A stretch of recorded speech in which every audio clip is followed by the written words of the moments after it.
সকালে ঘুম থেকে তো উঠে খুব আজকে খারাপ আমাদের জিনিস এখানে দেখলাম, ওই বাচ্চাগুলোর মা একটা কাঠবিড়ালিকে মেরে ফেলেছে। আমি অনেক চেষ্টা করেছিলাম ওকে বাঁচানোর, কিন্তু দেখলাম ও মরেই গেছে।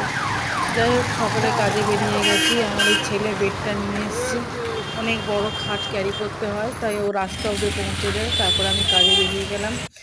আজকে রবিবার, একটু কাজের চাপ ছিল, সারাদিন কিছু খাওয়া হয়নি। সকালবেলায় যাও বিস্কুট খেয়ে বেরিয়ে গেছিলাম, তবে কাজের মধ্যিখানে আর ঘরে আসিনি। গ্যাপিং ছিল অনেকটাই, রাস্তার ধারে একটা পুকুর ধারে ওয়েট করছিলাম অনেকক্ষণ ধরেই। এখানে মাঝে মাঝে এসেই দাঁড়াই, খুব ভাল লাগে, বেশ ঠান্ডা হাওয়া আছে আর একটু বসার সিট করাও আছে।